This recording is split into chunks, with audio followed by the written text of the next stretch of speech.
जो अच्छे से डीएसए करके आया होगा उसका कोड स्ट्रक्चर देखोगे एंड जो नॉर्मल स्टूडेंट होगा जो डीएसए नहीं करके आएगा तो उनके में काफ़ी ज़्यादा कंपैरिजन होता है।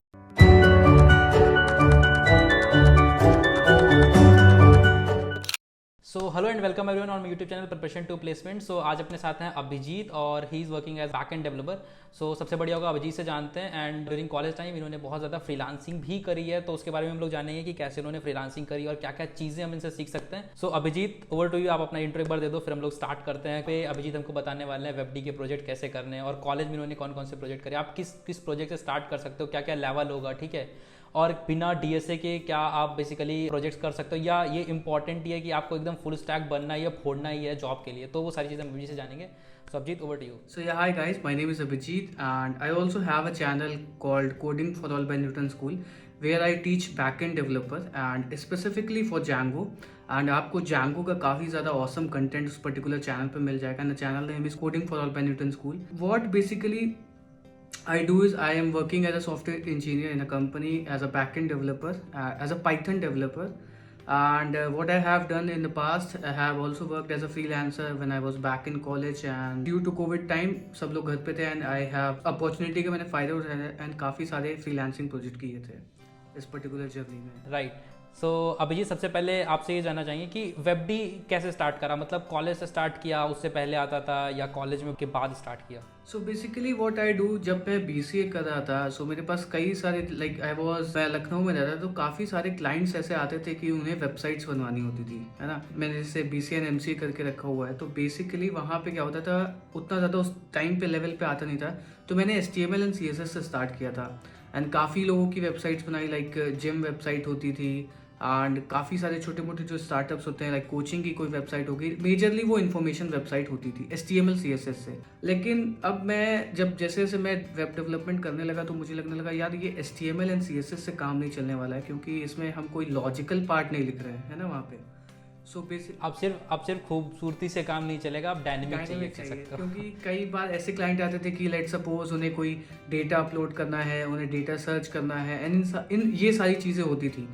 तो उस टाइम पे मैंने PHP स्टार्ट किया। बीसीए में उतना ज़्यादा इन्फॉर्मेशन नहीं थी कि क्या करना है, तो आई स्टार्टेड विद PHP क्योंकि PHP उस टाइम पे बहुत ज़्यादा बूम पे था एंड फ्रीलांसिंग के लिए बहुत इजी भी था, क्योंकि वहाँ पे अगर जब आप होस्टिंग प्रोवाइडर के पास जाते हो तो VPS के कंपैरिजन पे जो cPanel वाली होस्टिंग होती थी वो बहुत सस्ती होती थी, तो वहाँ पे PHP का ही सपोर्ट मिलता था। सो व्हाट आई डिड, मैंने वहाँ से PHP लर्न करी एंड वहाँ पे जो HTML CSS में नॉर्मल यूज़ करता था उसके साथ में अब थोड़ा डायनेमिकली डेटा दिखाने लगा। वहाँ पे एडमिन पैनल हो गया एंड उसमें कोई वो डेटा डाल सकते हैं, बहुत सारी चीज़ें कर सकते थे। तो ऐसे ऐसे करते करते मैंने फ्रीलांसिंग स्टार्ट करी।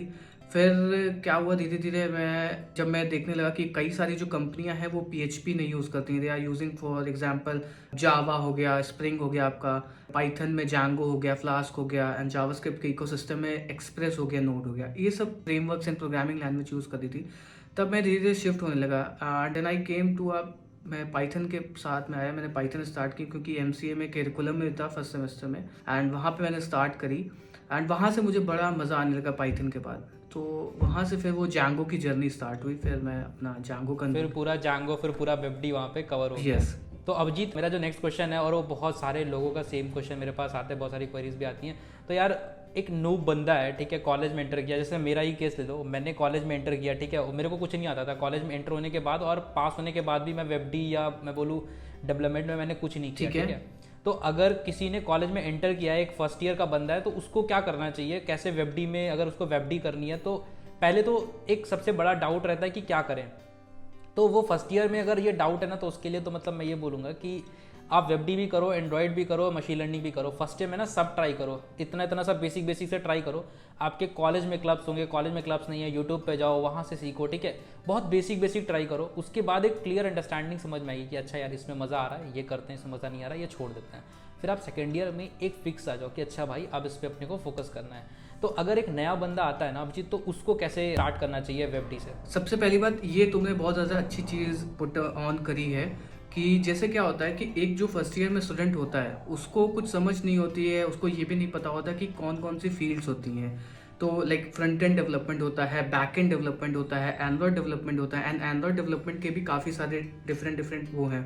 लाइक आप एंड्रॉयड डेवलपमेंट एक नेटिवली भी कर सकते हो एंड हाइब्रिड भी जा सकते हो। लाइक बहुत सारे फ्रेमवर्क्स हैं, लाइक रिएक्ट नेटिव हो गया एंड बहुत सारे अलग अलग हैं। फ्लटर हो गया, फ्लटर में आप ई क्रॉस प्लेटफॉर्म के जा सकते हो। तो पहले आपको एक डिसाइड करना पड़ेगा which way you want to गो।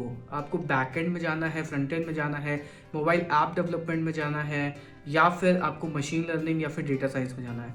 तो देन आप क्या कर सकते हो, फर्स्ट हर एक चीज़ को आप टच करके आ सकते हो एंड आपको उसमें समझ में आएगा कि आपको किस में ज़्यादा मज़ा आ रही है। जब आप उस चीज़ को पहचान लोगे कि आपको इस पर्टिकुलर चीज़ में इतनी ज़्यादा मज़ा आ रही है, तब आप वहाँ पे जा करके उसको ट्राई कर सकते हो। And one more Try thing, करोगे, yes, and one more thing which I want to tell you, be a jack of all and master of one. ठीक है, don't be like jack of all and master of none. ठीक है, ये सबसे important है। आपको हर एक चीज़ आनी चाहिए, लेकिन आपको एक चीज़ का मास्टर होना चाहिए। आपको ऐसा नहीं होना चाहिए आपको सब कुछ तो आता है लेकिन आपको कोई एक चीज़ में मास्टर नहीं है। तो आपको एक फील्ड, और सेम सीन कोडिंग लैंग्वेजेस के साथ भी होता है। हाँ। मैं ये बोलना चाहूँगा, सेम सीन कोडिंग लैंग्वेज के साथ होता है। बहुत सारे लोग के आते हैं कि भाई कितने कोडिंग लैंग्वेज सीख लें, ये सीख लिया, वो सीख लिया, दुनियादारी सीख ली। दुनिया भर से कुछ नहीं होता है। एक चीज़ पे फोकस करो, एक लैंग्वेज अच्छे से पहले फोड़ो, उसके बाद जो सीखना है वो सीखो। बिल्कुल सही बात, चाहे डेवलपमेंट की बात हो चाहे लैंग्वेज की बात हो, दोनों के लिए सेम चीज़ है। सही बात है। तो ऐसे ही आप बैकएंड में, अगर आपको बैकएंड में अच्छा लग रहा है, बैकएंड में आप फैमिलियर हो, आपको बैकएंड की सर्विसेज लिखने में अच्छी लग रही हैं, देन आप वहाँ पे जा सकते हो। तो ये नहीं करना कि यार सब कुछ आता है बट एक चीज़ मास्टर नहीं होती। एक चीज़ ज़रूर मास्टर करना, तो वो आपको लॉन्ग टर्म भटक गया शायद अभिजीत क्वेश्चन से, भटक गया मुझे नहीं, लग रहा नहीं, है। क्या था? ठीक है, क्वेश्चन जो था हाँ। कि नूब को कैसे स्टार्ट अच्छा, करना नूब है, को, उससे हाँ, focus नूब करते को ये चलिए। था कि आप हर चीज़ ट्राई कर सकते हो, देन उसके बाद आप एक चीज़ मास्टर कर सकते हो। ये चीज़ है। डेवलपमेंट वाले भटक बहुत जल्दी जाते हैं, दिक्कत ये है। क्योंकि ठीक क्या है। होता है ना कि हाँ, हाँ, जब भी बिल्कुल। आप YouTube स्क्रॉल करते हो ना, तो आपको हर एक नया प्रोजेक्ट मिल जाता है। आपको लगता है यार रिएक्ट है, रिएक्ट का चल रहा है, तो वो बहुत ज़्यादा क्लटर्ड है अगर डेवलपमेंट में जाओगे, क्योंकि हर एक ट्यूटोरियल है, वहाँ से समझना मुश्किल हो जाता है ना कि कहाँ पे मन जब बच्चा होता है ना, तो ये बात, अच्छा ये प्रोजेक्ट बनाना है, वो प्रोजेक्ट बनाना है, ये प्रोग्रामिंग लैंग्वेज है, ये चीज़ रहती है। तो नूब कहाँ से सीखे, मतलब एक नूब स्टार्ट किया तो वो किस किस लैंग्वेज से स्टार्ट करे अपनी जर्नी को, मतलब उसको अगर एक कंसीडर कि उसको फुल स्टैक वेबडी जो है एक वेबसाइट डेवलप करनी है, तो वो किस किस चीज़ों से स्टार्ट कर सकता है? फुल स्टैक देखो, अब ऐसे तो बहुत सारी प्रोग्रामिंग लैंग्वेज है, बहुत सारे फ्रेमवर्क है। आपको वही है पहचानना पड़ेगा कि कौन सा आपके लिए है एंड क्या चीज़ करने में आपको मज़ा आ रही है, ये चीज़ है। राइट। तो अगर किसी को as a front end developer जाना है, कंसीडर करते हैं, तो वो उसको क्या क्या डिसाइड फिर- करना चाहिए? बैकएंड जाना है तो उसको किस किस लैंग्वेज से, कौन कौन सी सिंपल लैंग्वेजेस होती हैं इसके लिए जो स्टार्ट करना चाहिए? ठीक है, तो जैसे लाइक अगर आपको फ्रंट एंड में जाना है तो आप HTML CSS से स्टार्ट कर सकते हो। फिर CSS का आप एक फ्रेमवर्क यूज़ कर सकते हो, सीख सकते हो। लाइक बूटस्ट्रैप हो गया, ब्लूमा हो गया, टेलविंड हो गया, बहुत सारे फ्रेमवर्क हैं लाइक CSS में भी। उसके बाद में आपको जावास्क्रिप्ट बहुत ज़्यादा अच्छे से मास्टर करनी है। Once you are master with JavaScript and आप बहुत ज़्यादा, आपको लगता है कि आपने जावास्क्रिप्ट के ECMAScript से ES6 के बहुत ज़्यादा आप आगे तक जा चुके हो, देन यू कैन कॉल एक फ्रेमवर्क के साथ जा सकते हो। इधर you can go with view, react और एंगुलर एंड बहुत सारे जावास्क्रिप्ट के framework, but you can go with react which is like one of the most popular framework in the entire world, अगर आपको सेफ साइड में जाना है। Otherwise अगर आप अपना कोई स्टार्टअप खोल रहे हो, then you can explore more frameworks like Angular और व्यू, और अदरवाइज आपको हर एक चीज़ ट्राई भी करनी चाहिए। सो अगर आप फ्रंट एंड में जाना चाहते हो, then you can go for HTML CSS। After CSS you have to go with one framework called one CSS framework, any framework like Bulma, Tailwind, Bootstrap, and उसके बाद अच्छे से जावास्क्रिप्ट मास्टर कर लेना, then you can pick one framework of React, Angular, Vue. ठीक है, ये तो रफ, ये तो कोई भी बिल्कुल right। ये। और बैकएंड में अगर उसको करना है, बैकएंड क्या-क्या में चीज़ें, देखो, start करनी फ्रंट चाहिए? एंड में आपको एक ही प्रोग्रामिंग लैंग्वेज मिलती है, दैट इज जावास्क्रिप्ट। बट अगर आप बैकएंड वर्ल्ड में आते हो तो आपको बहुत सारी चीज़ें मिल जाती हैं। लाइक यहाँ पे आप पाइथन भी यूज़ कर सकते हो, PHP भी यूज़ कर सकते हो, जावा भी यूज़ कर सकते हो, जावास्क्रिप्ट भी यूज़ कर सकते हो, गोलैंग भी यूज़ कर सकते हो। तो बहुत सारे प्रोग्रामिंग लैंग्वेज है एंड बहुत सारे अलग अलग प्रोग्रामिंग लैंग्वेज के बहुत सारे अलग अलग फ्रेमवर्क है। अब मैं यहाँ पे आपको कहूँ, आपका क्या preference that also depend on person to person. अगर आपको जावा में कोड करना बहुत ज़्यादा अच्छा लगता है, then you can go with Spring Boot, बहुत सारे अलग अलग जावा के फ्रेमवर्क होते हैं। एंड अगर आपको पाइथन, तो नहीं, एक नए फ्रेंड्स के लिए इजी क्या रहता है, मतलब पाइथन के साथ जाना या जावा के साथ जाना उस टाइम पे? देखो ये तो यार एक बहुत अलग अलग क्वेश्चन हो गया ना। जैसे लाइक मुझे पाइथन बहुत ज़्यादा अच्छा लगता है, कुछ लोग होते हैं जिनको जावा बहुत ज़्यादा पसंद होती है। तो आपको एक प्रोग्रामिंग लैंग्वेज चूज़ करनी पड़ेगी, उसके बाद ही आप फ्रेमवर्क डिसाइड कर सकते हो, है ना। अगर मैं बोल दूं यार कि पाइथन आप सीख लेना, देन आपको जावा पसंद आ रही हो, तो फिर आप वो हो जाएगा ना, क्रॉस हो जाएगा। तो आपको पहले एक प्रोग्रामिंग लैंग्वेज चूज कर लेनी है कि हाँ आपको इस प्रोग्रामिंग लैंग्वेज के साथ जाना है एंड इसके आपको सिंटैक्स बहुत अच्छे से क्लियर है। जब आपको ये सिंटैक्स क्लियर हो जाएंगे तब आप कोई भी फ्रेमवर्क चूज कर सकते हो। लेट सपोज आप पाइथन चूज करते हो, ठीक है। पाइथन में आपको बहुत अच्छे से ऑपरेटिंग सिस्टम हर एक प्रोग्रामिंग लैंग्वेज का कवर करना है। जैसे आप object oriented programming cover up कर लोगे देन आप कहाँ पे जाओगे, कोई भी फ्रेमवर्क चूज कर सकते हो। लाइक अगर आप पाइथन में हो तो फिर आप फ्लास्क सीख सकते हो, which is also very popular framework and बहुत सारी top product based companies flask को यूज करती हैं। And Django is very big, Django आप जा सकते हो। ऐसी अलग अलग प्रोग्रामिंग लैंग्वेज हैं, अलग अलग वो आप कर सकते हो बहुत आसान से। तो अभिजीत मेरा एक डाउट हाँ। था कि अगर किसी को एज अ फ्रंट एंड या बैक एंड डेवलपर हायर ठीक होता है। किसी सॉफ्टवेयर इंडस्ट्री में, आईटी इंडस्ट्री में, तो डीएसए कितना इंपॉर्टेंट होता है उसके लिए? डीएसए यार देखो, सच बात बताऊं, डीएसए इज वेरी इंपॉर्टेंट। अगर आप एक सिनेरियो लेकर के देखो, ठीक है, लेट सपोज आप जब डीएसए करते हो ना, जब आपकी प्रॉब्लम फंसती है या फिर आप उस पर्टिकुलर प्रॉब्लम को अप्रोच नहीं करते हो तो आप जाते हो किसी पर्टिकुलर वेबसाइट पे जहाँ पे आप उसका कोड पढ़ते हो, या फिर किसी बंदे ने जब उसका आंसर कर रखा होता है तो आप उसका जाकर के कोड पढ़ते हो, ठीक है। एंड कोड पढ़ते हो तो आपकी उसमें कई सारी चीज़ें इंप्रूव होती है। फर्स्ट ऑफ ऑल आपकी माइंड में जो कोड पढ़ने की कह सकते हैं या फिर एक लैंग्वेज पढ़ने की तरीका आपको समझ में आने लगता है। तो वो आपको आगे फायदा करता है जब आप किसी पर्टिकुलर प्रोजेक्ट या फिर किसी की डॉक्यूमेंटेशन पढ़ रहे होते हो।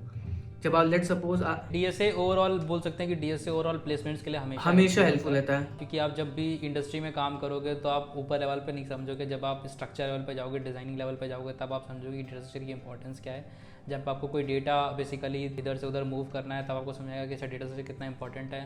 जब आप लेटेंसी की बात करोगे तब आपको समझ में आएगा डेटा स्ट्रक्चर कितना इंपॉर्टेंट है। तो बहुत इंपॉर्टेंट है, मतलब मेरा पॉइंट ये है। तो उसको हमेशा ही कवर करो। लॉजिकल पार्ट भी आपको इम्प्रूव करता है ना। जब आप थिंकिंग आपकी बढ़ती है, लॉजिकल पार्ट हो गया, टाइम जो आप ले रहे हो ना, उससे आपका मेंटल एबिलिटी बहुत अच्छी इंप्रूव होती है, ठीक है। तो बहुत सारी चीज़ें होती हैं डीएसए से रिलेटेड। तो आप आई वुड सजेस्ट कि मतलब हमेशा ही करो। कोडिंग के भी इम्प्रूव होता है। आप कोड जो अच्छे से डीएसए करके आया होगा उसका कोड स्ट्रक्चर देखोगे एंड जो नॉर्मल स्टूडेंट होगा जो डीएसए नहीं करेगा तो उनके में काफ़ी ज़्यादा कंपैरिजन होता है। तो डीएसए इज़ वेरी इंपॉर्टेंट। आप सीपी भले उस लेवल तक मत जाओ, बट डीएसए जो नॉर्मल बेसिक आपके डेटा स्ट्रक्चर्स होते हैं like array, link list, stack, Q, tree हो गया, इन सब पे तो आप थोड़ी बहुत अच्छे से क्लासिकल क्वेश्चंस हमेशा सॉल्व करो, क्लासिकल डेटा स्ट्रक्चर हमेशा पढ़ो। अभिजीत एक दूसरा क्वेश्चन है मेरा, बहुत सारे लोग ये पूछ रहे थे कि अगर किसी को प्रोजेक्ट बनाना है फाइनल ईयर फॉर प्लेसमेंट, तो वो किन किन चीज़ों पे प्रोजेक्ट बना सकता है। बहुत सिंपल और बहुत टाइम टेकिंग प्रोजेक्ट ना हो, मतलब इस टाइप के कुछ प्रोजेक्ट्स, या बहुत ज़्यादा उसके लिए बहुत ज़्यादा इन डेप्थ उसको नॉलेज ना हो, तो ऐसे कौन कौन से प्रोजेक्ट आप सजेस्ट करना चाहोगे लोगों? ये तो बहुत अच्छा ही क्वेश्चन पूछे, क्योंकि कई लोग मेरे पे चैनल पे भी कमेंट करते हैं कि किस तरीके के प्रोजेक्ट बनाए। देखो अब एक चीज़ मैं बताना चाहूँगा, अब तो यार बेसिक जो प्रोजेक्ट होते हैं उनका कोई उतना ज़्यादा हाइप नहीं रह गया, क्योंकि आजकल हर एक स्टूडेंट जो है वो यूट्यूब से सीख करके एक अच्छा प्रोजेक्ट बना ले रहा है। Let suppose blog application, to do application, सब प्रोजेक्ट पे उतने ज़्यादा वो नहीं है कि आप अगर किसी रिज्यूमे में लिखते हो कि आपने blog application, to do application बनाया है तो उतना ज़्यादा वेट नहीं कैरी काउंट करते हैं। अनटिल यू हैव डन, आपने बहुत ज़्यादा डेटा स्ट्रक्चर्स एंड एल्गोरिथम करके रखी तो वो गैप फिलअप हो जाता है। सो इसके साथ में मैं बताऊंगा कि जैसे आप प्रोजेक्ट जब करते हो ना तो आपको कुछ पॉइंट्स को ध्यान रखना होता है। हर एक कंपनी किस पैटर्न पे काम कर रही है। सबसे इंपॉर्टेंट जो प्रोजेक्ट हो गया आपका ऑथेंटिकेशन का, खुद का फुल ऑथेंटिकेशन बनाना, क्योंकि ऑथेंटिकेशन एक ऐसा पार्ट है जो कि हर कंपनी यूज करती है। ईमेल वेरिफिकेशन यूज कर सकते हो कि कैसे आप टोकन भेजते हो ईमेल के थ्रू, या फिर आप मैसेज भेजते हो मोबाइल नंबर पे। तो इस तरीके के अगर आप प्रोजेक्ट करोगे, या फिर कोई पेमेंट गेटवे इंटीग्रेट करना, ऑथेंटिकेशन का हो गया, पेमेंट गेटवे हो गया, एंड कोई थर्ड पार्टी एपीआई इंटीग्रेट करना, तो ये सब कुछ कैटेगरीज ऑफ प्रोजेक्ट्स हैं। लाइक आपने कोई प्रोजेक्ट बनाया जिसमें आपने पेमेंट गेटवे इंटीग्रेट किया, आपने कोई एक ऐसा प्रोजेक्ट बनाया जिसमें आपने कोई थर्ड पार्टी एपीआई यूज करी, कोई आपने ऐसा प्रोजेक्ट बनाया जो कि आपने फुल कस्टम ऑथेंटिकेशन लिखा हुआ है, जहाँ पे आप एक पर्टिकुलर ईमेल को भी वेरीफाई करा रहे हो, आप एक फ़ोन नंबर को भी वेरीफाई करा रहे हो, आप पासवर्ड भी इनक्रिप्ट कर रहे हो। तो ये सारे जो सेट ऑफ कैटेगरीज हैं, इन पे अगर आप प्रोजेक्ट बनाओगे या फिर इनको मर्ज करके एक बड़ा प्रोजेक्ट बनाओगे तो that will be more benefit. आपके रिज्यूमे में लिखने के लिए कई सारे प्रोजेक्ट्स होंगे कि आपने एक ऑथेंटिकेशन लिखा कस्टम, आपने एक थर्ड पार्टी एपीआई इंटीग्रेट करी, लेट्स सपोज इस API का नाम XYZ था, या फिर आपने एक पेमेंट गेटवे इंटीग्रेट किया, whether you are PayU money आप यूज़ करो, रेजर पे यूज़ करो, या फिर बहुत सारे हैं, पेपाल इंटीग्रेट कर सकते हो। तो इस तरीके के प्रोजेक्ट आपको अप्रोचेबल लगते हैं। नीदर आप कोई एक ऐसा प्रोडक्ट टू डू एप्लीकेशन बना रहे हो या सिंपल क्रेड ऑपरेशन परफॉर्म कर रहे हो, दैट इज वो बहुत ईजी हो जाता है। इतने भी ईजी मतलब थोड़ा सा कॉम्प्लेक्सिटी बढ़ा सकते हो, सिंपल चीज़ों में थोड़ी कॉम्प्लेक्सिटी बढ़ा सकते हो, या फिर कोई एक ऐसी सर्विस बना सकते हो जो कि और लोग यूज़ करें। और डिप्लॉयमेंट बहुत इंपॉर्टेंट है। आजकल बहुत सारी फ्री वेबसाइट्स है जहाँ पे आप प्रोजेक्ट्स को डिप्लॉय कर सकते हो। AWS भी 1 ईयर का फ्री टियर देता है, VPS, वो आप वहाँ पे प्रोजेक्ट्स डिप्लॉय कर सकते हो। काफ़ी यूज़ किया हम लोगों ने। हाँ, और हेरोकू है प्लेटफॉर्म है, वहाँ पे भी आप डिप्लॉय कर सकते हो। अगर आप पाइथन में जाओगे तो पाइथन एनीवेयर करके एक वेबसाइट है, वहाँ पे भी आप Django, फ्लास्क के एप्लीकेशन को डिप्लॉय कर सकते हो। और हमेशा गिटहब पे जरूर डालना, ये that is very important thing. हाँ, तो अगर श्योर अभिजीत, तो अगर अभी तक आपने बैक एंड डेवलपमेंट स्टार्ट किया और आपने अभिजीत का चैनल चेक नहीं किया तो go and check Abhijeet channel. So he is basically teaching Django and other things, ठीक है। और बहुत सारी रिलेवेंट चीज़ें, बहुत सारी अच्छी चीज़ें अभिजीत के चैनल पे आपको मिलेंगी। तो लिंक आपको डिस्क्रिप्शन में मिल जाएगा, आप वहाँ पे चेक कर सकते हो। मेरे टेलीग्राम चैनल का लिंक आपको डिस्क्रिप्शन में मिल जाएगा, टेलीग्राम चैनल पे फॉलो कर लो। वहाँ पे बहुत सारी प्लेसमेंट अपॉर्चुनिटीज़ भी पोस्ट करता हूँ, उनके इंटरव्यू टिप्स पोस्ट करता हूँ। उसके साथ जो आने वाली चीज़ें होती हैं वो होती हैं प्लेसमेंट से रिलेटेड जो भी प्लेलिस्ट होती हैं।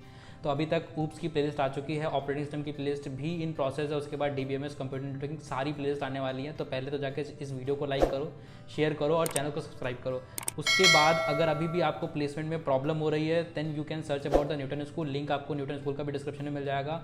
न्यूटन स्कूल का फुल स्टैक डेवलपमेंट प्रोग्राम में basically they have a very good tie up with very good companies, MNCs, very good startup, Swiggy, Zomato, इन सबसे इनका बहुत अच्छा टाई अप होता है। तो इस फुल स्टैक डेवलपमेंट प्रोग्राम में वो बेसिकली आपको 6 मंथ की ट्रेनिंग देते हैं। After that 6 month training they will be helping you to get place and they are not charging a single penny from your pocket till you get place. तो link description में मिलेगा, जाके चेक करो। मिलते हैं नेक्स्ट वीडियो में, bye. Thank you.